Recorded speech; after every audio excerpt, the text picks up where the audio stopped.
Bonsoir à tous et bienvenue sur Monaco Info.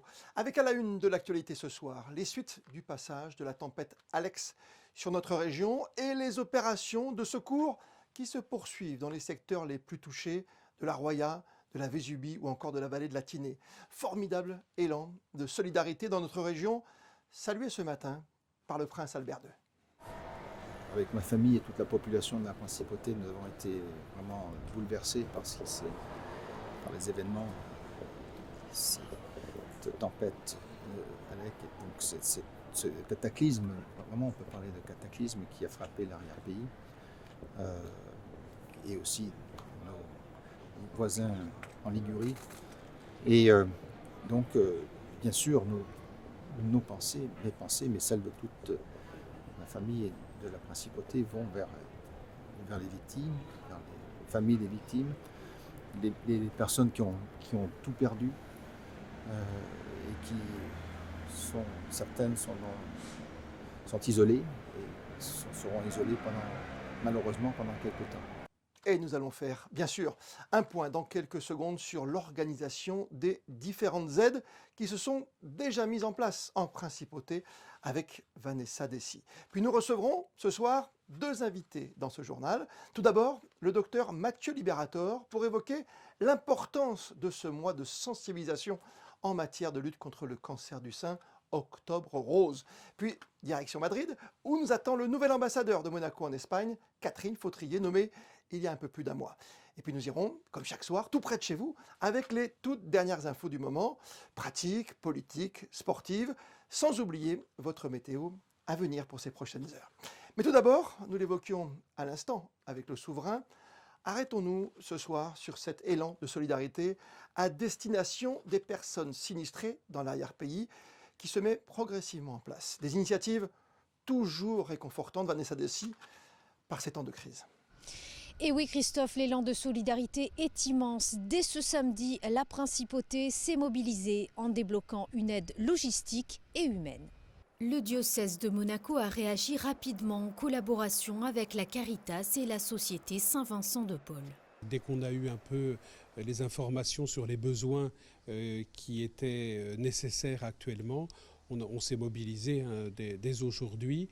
Et on a pu informer des besoins et mettre en place un système pour collecter en collaboration avec ceux qui déjà sont sur le terrain, en particulier la communauté d'agglomération de la Riviera française, pour que ce soit coordonné et voilà, que ce ne soit pas juste un moment d'émotion spontanée, mais que ce soit organisé. Des pluies diluviennes et crues brutales ont laissé des villages coupés du monde dans les Alpes-Maritimes. Près de 6000 personnes isolées se trouvent aujourd'hui en grande difficulté de ravitaillement. Un appel aux dons est lancé. Actuellement, c'est plutôt la nourriture qui est demandée. Donc on a surtout insisté sur ce point-là, nourriture et l'eau. Puisqu'effectivement, il y a des populations nombreuses qui actuellement sont coupées de tout et n'ont pas accès à des denrées, avec des denrées un peu particulières, puisqu'il n'y a pas des moyens de faire cuire, de faire de la cuisine, donc il faut des denrées à consommation sans préparation. Et à noter que la récolte se fait dès à présent dans toutes les églises de la Principauté. Merci Vanessa. Et notez que d'autres initiatives se mettent actuellement en place. Belle mobilisation notamment de la part des taxis de Monaco. Nous en reparlerons sur Monaco Info dans nos prochaines éditions dès demain. Et avec le mois d'octobre, les projecteurs se mettent à nouveau sur une campagne dans le domaine médical et de la prévention, celle d'Octobre Rose. Le cancer du sein est le cancer le plus fréquent chez la femme.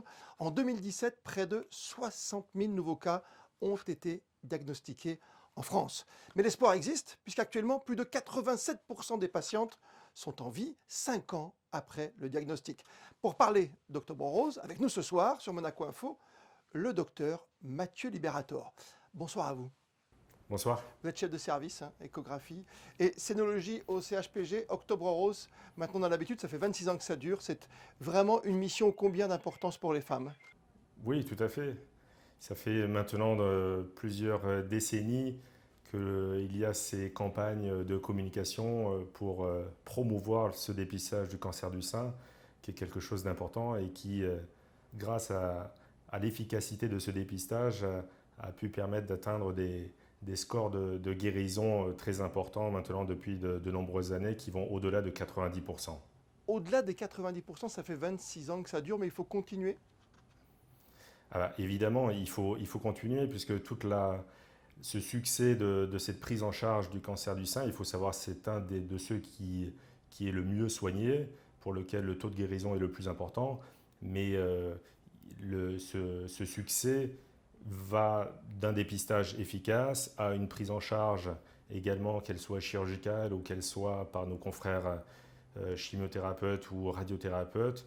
Donc toute la chaîne de soins aboutit à ce succès thérapeutique. Mais s'il y a un des maillons défaillant, effectivement, le succès ne sera pas le même. Il y a un âge obligatoire, j'allais dire, aujourd'hui pour se faire dépister. Est-ce qu'on peut se faire dépister dès 16 ans ou il faut attendre la majorité ou encore un âge plus certain? Le dépistage pour la population standard est organisé à partir de 50 ans parce qu'effectivement, statistiquement, la fréquence de cette maladie est particulièrement importante entre 50 et 70 ans. Donc le dépistage organisé cible une population entre 50 et 80 ans, et donc particulièrement ces deux tranches d'âge, ces deux décennies.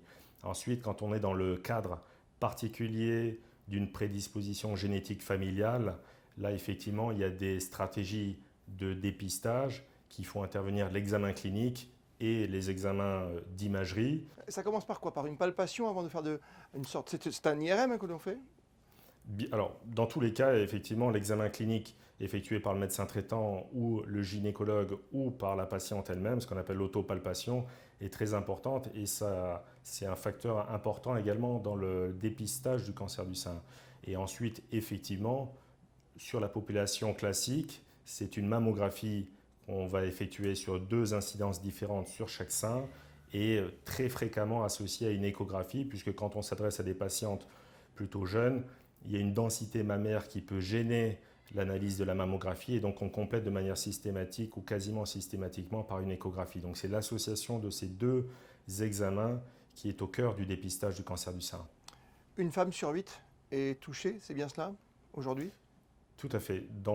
Sur la durée d'une vie, une femme sur 8 va être confrontée à cette pathologie. C'est le cancer le plus fréquent. Donc il faut effectivement en parler, en reparler, sensibiliser les patientes à se faire surveiller régulièrement. C'est ce qu'on fait pour Octobre Rose, évidemment. Malgré le Covid et la crainte de cette deuxième vague, est-ce qu'aujourd'hui, vous voyez des gens qui négligent peut-être le fait de venir se faire contrôler? Il y a eu un arrêt assez net qui a mis un peu de temps à redémarrer. Aujourd'hui, on a repris une activité de dépistage normale.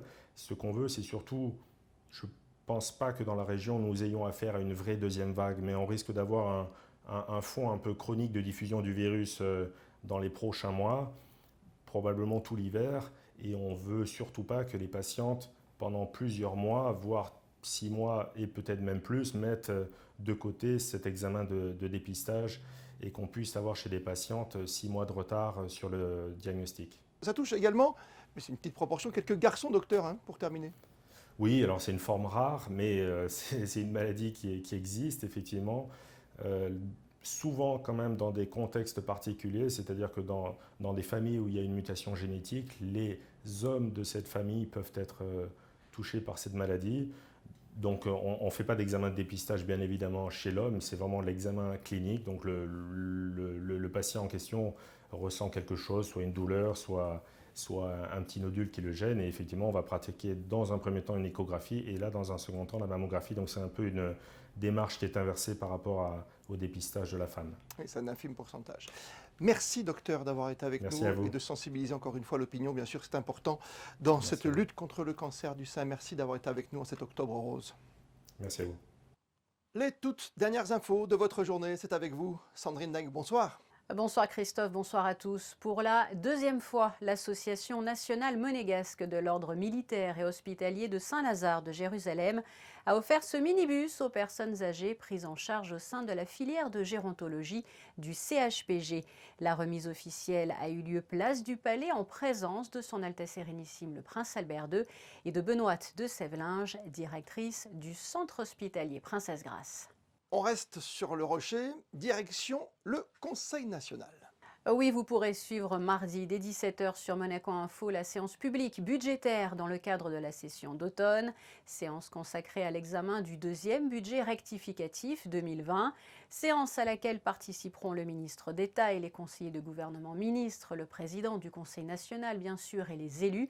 Il s'agira d'ailleurs de la première séance publique au sein de l'hémicycle pour Pierre Dartout. Autre rendez-vous à venir prochainement, Sandrine. La bibliothèque Louis Notary propose dès 18 h 30 une conférence consacrée au sport sous le règne d'Albert Ier. Yvan Gastaut donnera cette conférence mardi soir, demain donc. 48 heures plus tard, jeudi 8, dès 17 h, le groupe Edmond de Rothschild organise une conférence virtuelle autour de la 59e élection présidentielle américaine. Vous pourrez ainsi entendre Michel Longuigny, Jean-David Levitte et Mathilde Lemoine. Et une rencontre ce soir sur Monaco Info avec Catherine Fautrier, nouvelle ambassadrice de Monaco en Espagne, à Madrid. Bonsoir à vous. Bonsoir. Installée à Madrid, ça y est, mais c'est pas simple car depuis quelques heures, on le sait, Madrid a été reconfinée. C'est la première capitale européenne reconfinée. Oui, alors c'est un confinement un peu spécial, on va dire, puisque en fait, c'est les gens de Madrid et de la communauté de Madrid qui ne peuvent pas se rendre ailleurs en Espagne. Ils sont obligés de rester En ville. Ici. Mais sinon, la vie au quotidien reste la même.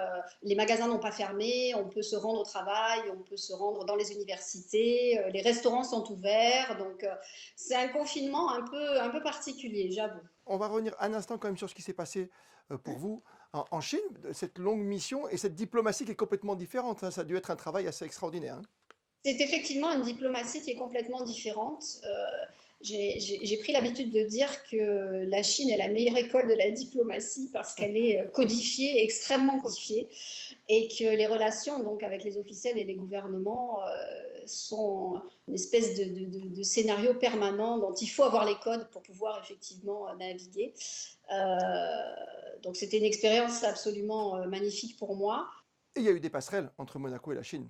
Il y a eu effectivement pas mal de passerelles. La première a été celle de l'exposition de Shanghai en 2010, qui a, je dirais, ouvert la voie à de nombreuses relations dans différents domaines. Ce qui est exceptionnel, c'est de voir effectivement qu'un petit pays comme Monaco peut avoir des relations aussi bonnes et aussi soutenues avec un grand pays comme la Chine. Ça, j'avoue que c'est quelque chose de remarquable. Et là, vous retrouvez une monarchie en Espagne, vous êtes à Madrid. Quelle est votre ambition, quelle est votre envie de collaboration entre nos deux pays ? J'espère pouvoir intensifier le plus possible les liens entre la principauté de Monaco et l'Espagne. Je crois qu'on a pas mal d'axes sur lesquels on peut travailler ensemble. Évidemment, le tourisme. Vous savez que l'Espagne, Madrid en tout cas, est le siège de l'Organisation mondiale du tourisme. Donc, il va y avoir beaucoup de choses à faire dans ce domaine-là, compte tenu de la situation sanitaire mondiale et de l'impact de la Covid-19 sur l'économie touristique. Mais pas que. Je pense que sur le plan culturel, il y a déjà pas mal de choses qui sont faites entre l'Espagne et la principauté de Monaco. Les ballets sont souvent venus se produire en Espagne. Et puis, il y a un domaine qui me tient particulièrement à cœur, qui est celui de la protection de l'environnement et des énergies renouvelables. Et c'est vrai que l'Espagne est, en la matière, un des leaders européens sur le marché. Ils sont très, très en avance. Je crois qu'on a beaucoup à apprendre des expériences espagnoles dans ce domaine. Moi, j'ai été absolument surprise de ça. Votre prochain objectif, c'est de rencontrer le roi ? Je vais avoir cet honneur puisque les ambassadeurs ont le privilège de remettre leur lettre de créance à Sa Majesté le Roi. Je devrais effectivement, dans quelques semaines, avoir ce privilège. Nouvelle ambassadeur de Monaco en Espagne, Catherine Fautrier était avec nous ce soir sur Monaco Info. Merci à vous et bonne soirée. Merci beaucoup. Au revoir. Et on vous retrouve, Sandrine, pour les autres résultats de nos équipes en sport collectif ce week-end. Basket tout d'abord, en Jeep Elite, la Roca Team s'est imposée face à la Chorale de Roanne, score final 86-61. En National 3, l'AS Monaco s'est inclinée dans le derby face à Menton. En revanche, les filles du MBA ont décroché une deuxième victoire d'affilée en s'imposant sur le parquet de Villeurbanne. Et après le basket, ballon rond, encore et toujours, avec le volley. Une belle victoire en élite pour les hommes. Monaco s'impose à l'extérieur à Arles, Belle nouvelle aussi pour les volleyeuses de l'AS Monaco qui ont largement dominé Rennes 3-7-0 en élite féminine. Et des nouvelles à fond cette fois sur l'asphalte. Avec Arthur Leclerc, Christophe, intouchable à Mugello. Après avoir remporté la course 1 samedi, le Monégasque a dominé les courses 2 et 3 du Formula Regional European Championship en Italie dimanche. Le pilote de la Prema Team prend par la même occasion la tête du championnat avec une avance de 8 points sur son dauphin Gianluca Petekov. Et on s'intéresse, Sandrine, en cette période bien délicate, aux prévisions météo pour demain. Eh bien, mardi sera une journée assez ensoleillée, car des nuages seront présents, mais ils ne seront pas menaçants. Les températures seront comprises entre 16 et 21 degrés. Le soleil se lèvera à 7h33 pour se coucher à 19h02. Demain, nous fêterons les Bruno. Merci Sandrine. Et comme chaque soir, avant de se quitter, nous terminons ce journal en images avec les instantanés du jour et des photos de ce formidable élan de solidarité à destination des sinistrés de l'arrière-pays. Photo signée Stéphane Dana, Manu Vitali. Merci à vous. Je vous retrouve demain, 19h, pour une toute nouvelle édition de votre journal. Plus que jamais, vous le savez, vous êtes bien sur Monaco Info.